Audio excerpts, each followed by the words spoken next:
বিসমিল্লাহির রহমানির রহিম। আসসালামু আলাইকুম। মেডিকেল ও বিশ্ববিদ্যালয় ভর্তি পরীক্ষার্থী প্রিয় শিক্ষার্থীরা, তোমরা যারা জিকে প্র্যাকটিস নিচ্ছ, তোমাদের জন্য আজকের বিষয়বস্তু হচ্ছে বাংলাদেশের জনসংখ্যা পর্ব 1। পাশাপাশি আপনারা যারা জব প্রত্যাশী ভাইয়াপুরা আছেন, আপনাদের জন্য এই ক্লাসটি সমানভাবে গুরুত্বপূর্ণ। চলুন আমরা আমাদের ক্লাসে চলে যাই। আমাদের ফার্স্ট কোশ্চেনে বলা হয়েছে যে বাংলাদেশের জনসংখ্যা কত। প্রিয় শিক্ষার্থীরা, তোমরা নিশ্চয়ই জানো যে এই টাইপসের কোশ্চিনগুলো সময়ের উপর ডিপেন্ড করে, তাই না? বিভিন্ন সমীক্ষা এবং রিপোর্টের উপরে এগুলো ডিপেন্ড করে। তো যেহেতু রিসেন্ট এই কোশ্চিন, আমাদের একদম আপডেটেড যে সমীক্ষা আছে সেখান থেকে এগুলোর আনসার করতে হবে। এটার আনসার হবে 16,91,00,000। ঠিক আছে, তার মানে আমরা 16.91 কোটি বলবো এটা, যে বাংলাদেশের জনসংখ্যা কত, 16,91,00,000। এটা হচ্ছে অর্থনৈতিক সমীক্ষা 2022 অনুসারে। কি বললাম? অর্থনৈতিক সমীক্ষা, অর্থনৈতিক অর্থনৈতিক সমীক্ষা 2022। ঠিক আছে, 2022 অনুসারে আমরা বলবো যে বাংলাদেশের জনসংখ্যা হচ্ছে 16,91,00,000। ওকে, এরপর চলো আমরা পরের কোশ্চেনে চলে যাই। পরের কোশ্চেনটিতে বলা হয়েছে যে বাংলাদেশের জনসংখ্যার ঘনত্ব কত। তো বাংলাদেশের জনসংখ্যার ঘনত্ব হচ্ছে, এটাও অর্থনৈতিক সমীক্ষা 22-এর উপরে, আমরা এটা বলবো যে 1140 জন। ঠিক আছে, এটা হচ্ছে প্রতি বর্গ কিলোমিটার। ওকে, প্রতি বর্গ কিলোমিটার, অর্থাৎ প্রতি বর্গ কিলোমিটারে, কিমি। ঠিক আছে, এই বিষয়টা কিরকম, অর্থাৎ এক বর্গ কিলোমিটারে কতজন লোক বাস করে, বাংলাদেশের প্রতি বর্গ কিলোমিটারে কতজন লোক বাস করে। ওকে, আচ্ছা, এরপরে চলো আমরা পরের কোশ্চেনে চলে যাই। পরের কোশ্চেনে বলা হয়েছে যে বাংলাদেশের জনসংখ্যা বৃদ্ধির হার কত। উল্লেখ্য যে আমাদের 2 নং কোশ্চেনের আনসারও কিন্তু অর্থনৈতিক সমীক্ষা 2022 অনুসারে। ওকে, এরপরে চলো আমরা 3rd নাম্বার কোশ্চেনে চলে যাই। বলেছে বাংলাদেশের জনসংখ্যা বৃদ্ধির হার কত। এটাও আমাদের অর্থনৈতিক সমীক্ষা 22 অনুসারে বাংলাদেশের জনসংখ্যা বৃদ্ধির হার, এটা বলা আছে 1.37%। ঠিক আছে, 1.37%। আমাদের এর পরের কোশ্চেনে বলা হয়েছে যে বাংলাদেশের জনসংখ্যায় নারী পুরুষের অনুপাত কত। এটা অনেক ইম্পর্টেন্ট একটা কোশ্চেন, 37 বিসিএস তে একটা কোশ্চেন এসেছিল যে 2011 সালে বাংলাদেশের নারী পুরুষের অনুপাত কত ছিল। ঠিক আছে, 2011 সালে নারী অনুপাত পুরুষ কত।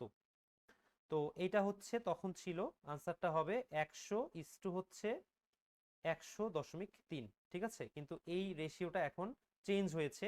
অর্থনৈতিক সমীক্ষা 2022 অনুসারে বর্তমানে বাংলাদেশে নারী পুরুষের অনুপাত হচ্ছে 100:100.2। ঠিক আছে, অর্থাৎ আগে পুরুষ কিছুটা বেশি ছিল, এখন পুরুষ কম আছে, মানে অনুপাত অনুসারে। ঠিক আছে, সংখ্যার ভিত্তিতে তো অবশ্যই অনেক বৃদ্ধি পেয়েছে, কারণ মোট জনসংখ্যা যেহেতু বৃদ্ধি পেয়েছে। এরপরে চলো আমরা আমাদের 6ষ্ঠ নাম্বার কোশ্চেনে চলে যাই। নাম্বার 6-এ বলা হয়েছে যে বাংলাদেশের জনসংখ্যার সাক্ষরতার হার কত। এটা প্রচুর আসে, সাক্ষরতার হার হচ্ছে বর্তমানে 75.2%। ঠিক আছে, তো সাক্ষরতার সাথে সম্পূরক আরো কিছু ইনফরমেশন আমাদের জানতে হবে। সেটা হচ্ছে সাক্ষরতার দিক থেকে সবচেয়ে বেশি, সাক্ষরতা সবচেয়ে বেশি যে বিভাগে আছে, সবচেয়ে বেশি সাক্ষরতা আছে বরিশালে। ঠিক আছে, সরি, এটা হচ্ছে বরিশাল বিভাগে।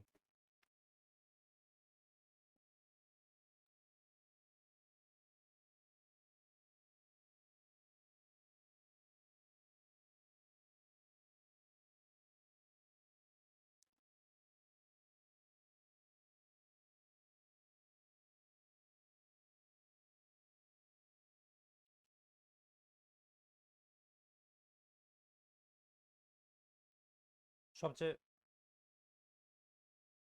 সবচেয়ে বেশি হচ্ছে বরিশাল বিভাগে। ঠিক আছে, বরিশাল বিভাগে। আর সবচেয়ে কম হচ্ছে, যদি আসে যে সবচেয়ে কম কোথায় সাক্ষরতার হার, তাহলে এটার আনসার হবে সিলেট বিভাগ। ঠিক আছে, সিলেট, সিলেট, এই হচ্ছে বিষয়। তো এটা হচ্ছে যে আসতে পারে। এরপরে চলো আমরা পরের কোশ্চেনে চলে যাই। পরের কোশ্চেনে বলা হয়েছে যে বাংলাদেশের জনসংখ্যা দারিদ্র্য সীমার নিচে বসবাসকারী শতকরা পরিমাণ কত। ঠিক আছে, এই দারিদ্র্য সীমা বৃদ্ধি হ্রাস সংক্রান্ত ব্যাপারগুলো নিয়ে বিভিন্ন রকমের ভীষণ সরকার বাস্তবায়ন করে থাকে, করার চেষ্টা করছে। তো আমি এটা একটু এক্সপ্লেন করতে চাই। বসবাসকারী শতকরা পরিমাণ যদি বলে, যে জনসংখ্যা দারিদ্র্য সীমার নিচে বসবাসকারী শতকরা পরিমাণ যদি বলা হয়, তাহলে এই পার্সেন্টেজটা হবে হচ্ছে 20.5%। ঠিক আছে, 20.5%। 5%, দারিদ্র সীমার নিচে। আর যদি বলা হয় যে চরম দারিদ্র সীমার নিচে, এই কোশ্চিনটা পরবর্তীতে থাকার কথা ছিল, যাই হোক এখানে আমরা এক্সট্রা ভাবে দরকার নাই আর কোশ্চিন, আমরা এখানেই এটা সলভ করে ফেলবো। এরপরে যদি বলা থাকে যে চরম দারিদ্র সীমা, যদি এই জায়গায় বলা থাকে দারিদ্র সীমা না থেকে যদি থাকে যে চরম দারিদ্র সীমা, দারিদ্র সীমার নিচে বসবাসকারী পার্সেন্টেজ কত, তাহলে এই পার্সেন্টেজটা হবে 10.5%। ঠিক আছে, এটা হচ্ছে চরম দারিদ্র সীমার। আর বাংলাদেশে এ পর্যন্ত নেয়া যে প্রেক্ষিত পরিকল্পনা আছে, প্রেক্ষিত পরিকল্পনা নিয়ে আমি অন্যদিন আলোচনা করব। এ পর্যন্ত দুটো প্রেক্ষিত পরিকল্পনা আলোচনা হয়েছে, এক মানে বাস্তবায়ন করার চেষ্টা করা হচ্ছে। একটা হচ্ছে ফার্স্ট প্রেক্ষিত পরিকল্পনা, এটা হচ্ছে 2010 সাল থেকে 2021 সাল পর্যন্ত। আর দ্বিতীয় প্রেক্ষিত যে পরিকল্পনা, সেকেন্ড যে প্রেক্ষিত পরিকল্পনা, সেকেন্ড প্রেক্ষিত পরিকল্পনা, আমি একটু স্পেস নিয়ে নিই।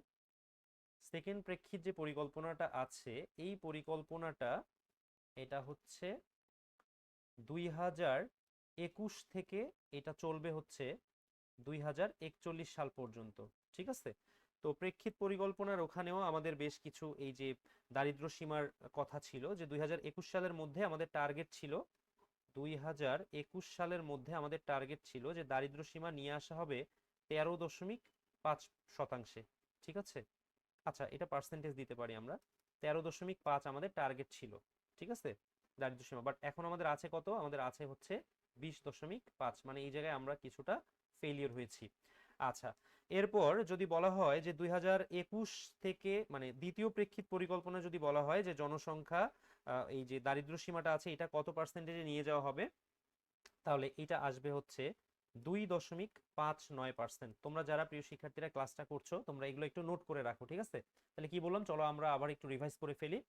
বা আমি ফার্স্টে বলেছি যে বাংলাদেশের জনসংখ্যা যদি বলা থাকে যে দারিদ্র সীমার নিচে বসবাসকারী, তাহলে পার্সেন্টেজ কত আছে, 20.5%। এই প্রত্যেকটা সমীক্ষা কিন্তু আমাদের অর্থনৈতিক সমীক্ষা 22 অনুসারে। ঠিক আছে, অর্থনৈতিক সমীক্ষা 22 অনুসারে, মনে থাকবে। তো যদি বলা থাকে দারিদ্র সীমার নিচে কত, তাহলে 20.5, চরম দারিদ্র সীমার নিচে কত, 10.5। এখানে কথা হচ্ছে যে এ পর্যন্ত বাংলাদেশে যে প্রেক্ষিত পরিকল্পনা আছে, বাংলাদেশের দুটো প্রেক্ষিত পরিকল্পনা নেওয়া হয়েছে। একটা হচ্ছে ফার্স্ট প্রেক্ষিত পরিকল্পনা, এটা হচ্ছে 2010 থেকে 2021 পর্যন্ত, এটা ইন্ড হয়ে গেছে, শেষ হয়ে গেছে। আরেকটা যেটা চলমান সেটা হচ্ছে কি 2021 থেকে 2041 পর্যন্ত। ওকে, তো প্রথম প্রেক্ষিত পরিকল্পনায় আমাদের যে টার্গেটটা ছিল যে দারিদ্র সীমা কত পার্সেন্ট থাকবে, এটা ছিল 13.5%, এটা 21-এ।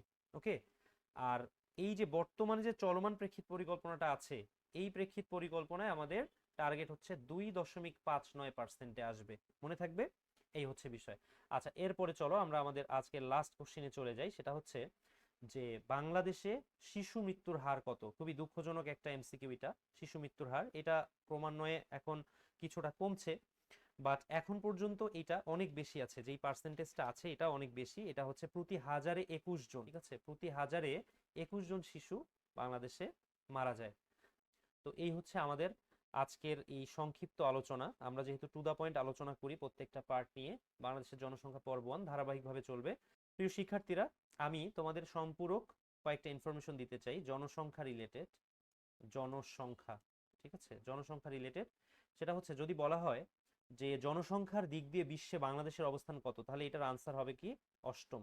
ঠিক আছে, জনসংখ্যার দিক থেকে বিশ্বে বাংলাদেশের অবস্থান কত, অষ্টম। ওকে, এইটা ঠিক অর্ধেক হয়ে যাবে যদি বলা থাকে মুসলিম বিশ্বে। ঠিক আছে, তাহলে তখন হবে চতুর্থ, মনে থাকবে। তাহলে মুসলিম বিশ্বে যদি বলা থাকে বাংলাদেশের অবস্থান কত জনসংখ্যার দিক দিয়ে, তাহলে সেটা হবে কি, যে মোট যে তমটা আছে তার অর্ধেক, অর্থাৎ অষ্টম তম থেকে চতুর্থ তমতে চলে আসবে। ওকে, এরপরে যদি বলা থাকে যে সার্কভুক্ত দেশে কত, জনসংখ্যার দিক থেকে বাংলাদেশের অবস্থান কত, যদি বলা থাকে যে সার্কভুক্ত দেশে, তাহলে হবে সেটা তৃতীয়। কেমন, তাহলে চতুর্থর এক কমে যাবে, তৃতীয়। আর এরপরে যদি বলা হয় যে এশিয়ায় কত, তাহলে হবে কত, পঞ্চম। এটা আমরা অনেক সময় ভুল করি, আমি আবার একটু রিভাইজ করে দিচ্ছি। যদি বলা থাকে যে বিশ্বে জনসংখ্যার দিক থেকে বাংলাদেশের অবস্থান কততম, তাহলে সেটা হবে কত, অষ্টম। যদি বলা থাকে মুসলিম বিশ্বে কত, তাহলে হবে কত, তার অর্ধেক, অর্থাৎ চতুর্থ। এরপর যদি আসে সার্কভুক্ত দেশে, সার্কভুক্ত দেশে তাহলে হবে কত, তৃতীয়। আর যদি বলা থাকে যে এশিয়ায় কততম, তাহলে এশিয়ায় হবে পঞ্চম। তো এই ছিল আজকে আমাদের আলোচনা। আশা করি তোমরা ক্লাসটা ভালো মতো বুঝতে পেরেছো। বেস্ট উইসেস, আমাদের ধারাবাহিক পর্ব 1 2 এভাবে করে কন্টিনিউয়াসলি ইনশাআল্লাহ চলবে। প্রত্যেকটা ক্লাস তোমরা টু দা পয়েন্ট করো, প্লেলিস্টে গিয়ে, জিকে প্লেলিস্টে গিয়ে অথবা চাকরি প্রস্তুতি প্লেলিস্টে গেলে অথবা বিশ্ববিদ্যালয়ে ভর্তি প্রস্তুতি প্লেলিস্টে গেলেই প্রিয় শিক্ষার্থীরা তোমরা ক্লাসগুলো পেয়ে যাবে। Best wishes. আসসালামু আলাইকুম।